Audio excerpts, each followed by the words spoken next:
اللهم رب زدني علما والحقني بالصالحين. اعوذ باللہ من الشیطان الرجیم. بسم اللہ الرحمن الرحیم. وَلِكُلِّ أُمَّةٍ جَعَلْنَا مَنْسَكًا لِيَذْكُرُوا اسْمَ اللَّهِ عَلَى مَا رَزَقَهُم مِّن بَهِيمَةِ الْأَنْعَامِ فَإِلَٰهُكُمْ إِلَٰهٌ وَاحِدٌ فَلَهُ أَسْلِمُوا وَبَشِّرِ الْمُخْبِتِينَ. صدق اللہ العظیم. 34 نمبر آیت کا درس شروع ہو رہا ہے کہ قربانیوں کے متعلق یہاں پہ سورہ حج میں ذکر ہو رہا ہے، حج کے احکام بیان ہو رہے ہیں. ہر امت کے لیے ہم نے ایک قربانی مقرر فرمائی. وَلِكُلِّ أُمَّةٍ، ہر امت کی. جعلنا، ہم نے بنائی منسکن، قربانی. لیذکروا، تاکہ وہ لیں یا یاد کریں، اسم اللہ علی ما رزقہم من بہیمۃ الانعام، کس پر؟ جو ہم نے انہیں رزق دیا بے زبان چوپایوں میں سے، اس پر اللہ کا نام لیں. اور تمہارا معبود واحد ہے اور اسی کے لیے سر تسلیم خمر ہو. اسلموا، اس کے لیے گردن جھکاؤ. وبشر، اور خوشخبری دیجئے، حضور علیہ السلام کو حکم ہے. المخبتین، مخبتین کس کو کہہ دیں؟ عاجزی کرنے والے کو. وَإِنَّهَا لَكَبِيرٌ إِلَّا الْخَاشِعِينَ آیا تھا یہاں. مخبتین کا ذکر. اب کوئی کہتے ہیں کہ کیا ہے، مشکل ہے، تو وہاں پہ نا خاشعین کیا ہے؟ الَّذِينَ يَظُنُّونَ أَنَّهُم مُّلَاقُو رَبِّهِمْ وَأَنَّهُمْ إِلَيْهِ راجعون. سورہ بقرہ میں پڑھا. یہاں پہ الذین مخبتین وہ لوگ ہیں اذا ذکر اللہ، جب اللہ کا نام لیا جاتا ہے. یہ دیکھو کیا کدھر کیا ہے کام، پوچھ لینا. وجلت قلوبہم، تو ان کے دل ڈر جاتے ہیں. اور والصابرین، اور وہ صبر کرنے والے، علی ما اصابہم، اس پر جو ان کے مقدر میں مشکلات ہیں. اللہ کریم نے صبر کرنے والوں کو خوشخبریاں سنائیں کہ صبر کرنے والوں کو بغیر حساب کتاب کے اجر دیا جائے گا. یوفی الصابرون اجرهم بغیر حساب. والمقیم الصلاۃ، اور وہ نماز قائم کرنے والے کہ وہ کیسے ہیں کہ نماز قائم کرنے والے ہیں، نماز برپا کرنے والے ہیں، اور جو ہم نے دیا اس سے اللہ کی راہ میں خرچ کرنے والے ہیں. اللہ کی راہ میں خرچ کرنے والے. یعنی گزشتہ، اب تشریح تھوڑی سماعت فرمائیں، گزشتہ ایماندار امت میں جو مسلمان گزرے ہیں، ہر امت کے لیے اللہ نے ایک قربانی مقرر فرمائی تاکہ وہ ان جانوروں پر ذبح کرتے وقت اللہ کا نام لیں. اور تو اے لوگو، تمہارا معبود ایک معبود ہے، اس لیے ذبح کے وقت صرف اسی کا نام لو اور اسی کے حضور گردن جھکاؤ اور اخلاص کے ساتھ اس کی اطاعت کرو. اور اے حبیب علیہ السلام، آپ عاجزی کرنے والے کو خوشخبری سنا دیجیے. اس آیت سے یہ اس بات پر دلیل ہے کہ جانور ذبح کرتے وقت اللہ تعالیٰ کا نام لینا جو ہے یہ شرط ہے، ضروری ہے. وَلَا تَأْكُلُوا مِمَّا لَمْ يُذْكَرِ اسْمُ اللَّهِ، اور اس میں نہ کھاؤ جس پر اللہ کا نام نہ لیا جائے. اب اس میں ایک یہ ہے کہ ہمارے امام ابو حنیفہ کہتے ہیں اگر کوئی بھول گیا تو پھر وہ بھی حلال ہے، اور اگر کوئی جان بوجھ کر نام نہ لے تو امام ابو حنیفہ کہتے ہیں کہ یہ حرام ہے. لیکن حدیث میں آتا ہے، اللہ کے نبی نے فرمایا جس مسلمان اگر نام نہ بھی لے تب بھی حلال ہے، کہ کلمہ اس کے دل میں تو ہے نا. لیکن امام ابو حنیفہ کہتے ہیں اگر ہم جان بوجھ کر بھی جو اللہ کا نام نہ لے اس کو بھی کھائیں اور جو بھول کر نہ لے اس کو بھی کھائیں، تو آیت پر عمل کیسے ہوگا؟ کہ اللہ تو فرماتا ہے نا جس پر اللہ کا نام نہ لیا جائے اس کو نہ کھاؤ، تو پھر عمل کیسے ہوگا؟ بال امام شافعی، وہ بھی مجتہد تھے، ان کے طرف سے جواب یہ ہوگا کہ بھائی یہ کافروں کے لیے کہ وہ اللہ کے نام کے بجائے وہ لات اور عزات کا نام لیتے ہیں. بل ہمارے ہاں جان بوجھ کر ایمان نہ لا، وہ نام نہ لے مذبوح پر، وہ حرام ہے، یاد رکھیے، ٹھیک ہے. تو اللہ تعالیٰ نے ہر ایک امت کے لیے مقرر فرما دیا تھا کہ وہ اس کے لیے تقرب کے طور پر قربانی کرے، اور تمام قربانیوں پر صرف اللہ ہی کا نام لیا جائے۔ اور وہ مخبتین وہ لوگ ہیں کہ جب اللہ کا ذکر ہوتا ہے تو ان کے دل ڈر جاتے ہیں۔ اور یہاں سورہ انفال میں ہم نے پڑھا تھا، تو آج کون نہیں آیا، پتہ نہیں کتھا گیا میں، کتھا بدا میں تو یہ دیکھیں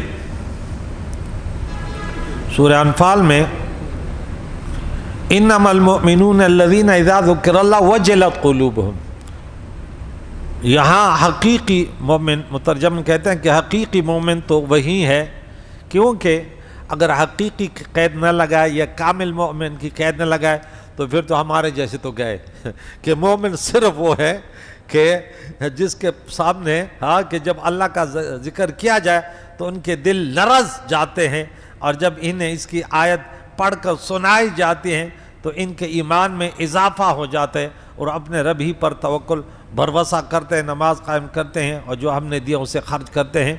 تو یہاں کامل کا لیا، یہاں سورہ انفال میں بھی یہ دوسرے نمبر پہ، اور یہاں پہ رکھتے ہیں سورہ حج میں بھی اس آیت میں یہ ذکر آیا۔ تو یعنی عاجزی کرنے والے وہ لوگ ہیں کہ جب ان کے سامنے اللہ تعالیٰ کا ذکر ہوتا ہے تو اس کی ہیبت و جلال سے ان کے دل ڈرنے لگتے ہیں، اور اللہ تعالیٰ کے عذاب کا خوف ان کے اعضاء سے ظاہر ہونے لگتا ہے، اور اللہ تعالیٰ کی طرف سے انہیں جو مصیبت و مشقت پہنچے اس پر صبر کرتے ہیں، اور نماز کو اس کے اوقات میں قائم رکھتے ہیں، اور اللہ تعالیٰ کے دیے ہوئے رزق میں سے صدقہ و خیرات بھی کرتے ہیں۔ والبدنا، اور قربانی کا جانور، بڑا جانور اونٹ، گائے، بھینس وغیرہ، جعلناہا، ہم نے اس کو بنایا، لکم تمہارے لیے مسلمانوں، من شعائر اللہ، اللہ کے شعائر اللہ میں سے، یہ کیا ہے؟ اللہ کی نشانیوں میں سے ہم نے اس کو بنایا ہے، تو لکم فیہا خیر، تمہارے لیے اس میں بھلائی ہے، ان جانوروں میں بھلائی ہے۔ فَاذْكُرُوا اسم اللہ علیہ، ذبح کے وقت اس پر نام اللہ کا نام لو، اس پر اللہ کا نام لو، یہ نہیں ذبح کے وقت۔ اور صوافا، جب اونٹوں کو صفوں میں لین در لین کھڑے کر دیتے، ایک پاؤں اس کا باندھ لیتے، 3 پاؤں پہ کھڑے ہوتے تھے، اور پھر اس کا نحر کرتے تھے، تو ان پر اللہ کا نام لو اس حال میں کہ ان کا ایک پاؤں باندھا ہوا ہو اور 3 پاؤں پر کھڑے ہوں، پھر جب ان کے پہلو گر جائیں، فَإِذَا وَجَبَتْ جُنُوبُهَا، جنب جنوب، تو کھاؤ اس میں سے، وَأَطْعِمُ الْقَانِعَ وَالْمُعْتَرَ، تو اس کا گوشت خود بھی کھاؤ، اور قناعت صبر کرنے والے جو نہیں مانگتے اس کو بھی دو، اور جو بھیک مانگنے والے ہیں بے صبر ان کو بھی دو۔ نصیب تو اپنے آپ کو ملے گا، لیکن صبر کرنے والا کیا ہی شان والا ہے، کامل انسان وہ ہے کہ ان کے اندر صبر ہو۔ میرے نبی کے صحابہ وَلَا يَسْأَلُونَ النَّاسَ إِلْحَافًا، کہ دولت مند نادان تو ان کو دولت مند سمجھتے، ارے یہ گڑ گڑا کے مانگنے والے نہیں ہیں، ان کے عقیدے بڑے پختہ ہیں۔ کذالک، اسی طرح سخرنا، ہم نے مسخر کیا تمہارے لیے ان قربانیوں کے جانوروں کو، تاکہ تم اللہ کا شکر ادا کرو۔ احناف کے نزدیک بدنہ کا اطلاق اونٹ اور گائے دونوں پر ہوتا ہے، امام شافعی کے نزدیک بدنہ کا اطلاق صرف اونٹ پر ہوتا ہے۔ جعلنا لکم من شعائر اللہ، ان جانوروں کو ہم نے تمہارے لیے اللہ کی نشانیوں میں سے بنائے، یعنی اللہ تعالیٰ نے قربانی کے بڑے جسامت والے جانوروں کو مسلمانوں کے لیے اپنے دین کی نشانیوں میں سے بنایا ہے۔ تو آیت کے اس حصے سے معلوم ہے کہ جس جانور کو عظمت والے مقام سے نسبت ہو جائے تو وہ شاعر اللہ بن جاتا ہے۔ انسان بھی ایسے جو ولی اللہ بن جاتے وہ بڑے شان والے بن جاتے، علماء بن جاتے تو شان والے بن جاتے۔ پھر اللہ فرماتا ہے حَلْ يَسْتَوِي الَّذِينَ يَعْلَمُونَ وَالَّذِينَ لَا يَعْلَمُونَ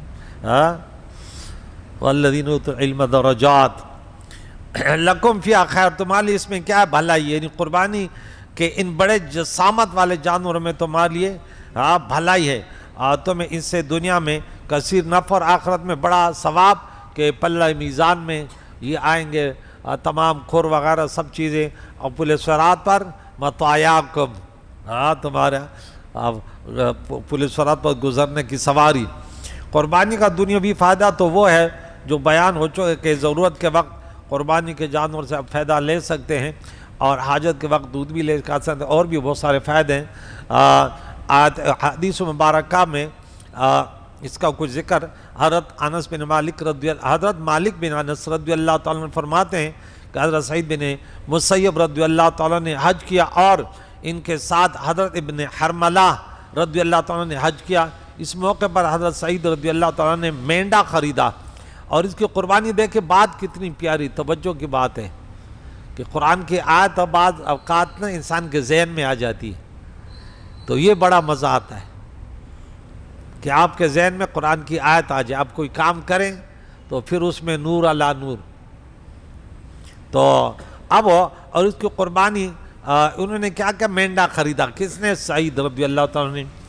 تو جب کہ حضرت ابن حرملہ رضی اللہ تعالیٰ نے 6 دینار میں ایک اونٹ خریدا اور اسے نحر کیا، حضرت سعید رضی اللہ تعالیٰ عنہ نے ان سے پوچھا کیا آپ کو ہمارا طریقہ کافی نہ تھا کہ ہمارے طریق پہ اب بھی کرتے؟ حضرت حرملہ ابن حرملہ رضی اللہ تعالیٰ نے کیا کہا، کیا پیارا اور خوبصورت وہ جو عرض کیا وہ کیا تھا؟ والبدنا، اس نے یہ آیت پڑھی، والبدنا جعلنا لکم من شعائر اللہ لکم فیہا خیر۔ حضور آپ کی بات صحیح ہے سر آنکھوں پر، اس لیے میں نے پسند کیا کہ میں اس خیر کو حاصل کروں کہ رب فرماتا ہے اس بڑے جانور میں، اس اونٹ میں تمہارے لیے بھلائی ہے، جس کی طرف اللہ نے میری رہنمائی کی ہے۔ حضرت سعید بن مسیب رضی اللہ تعالیٰ ان کی اس بات سے بہت خوش ہوئے کہ بھائی قرآن کی آیت سنائی، مزہ آ گیا۔ اور آپ ان کے طرف سے یہ بات بیان کیا کرتے تھے ہمیشہ کہ اس نے اس کے بعض باتیں ایسے ہوتی ہیں نا پھر زندگی بھر یاد رہتی ہے۔ ایک اور واقعہ کہ حضرت سفیان بن عیینہ رضی اللہ عنہ فرماتے ہیں کہ حضرت صفوان بن سلیم رضی اللہ تعالیٰ نے حج کیا، ان کے پاس 7 دینار تھے جس سے انہوں نے ایک اونٹ خرید لیا۔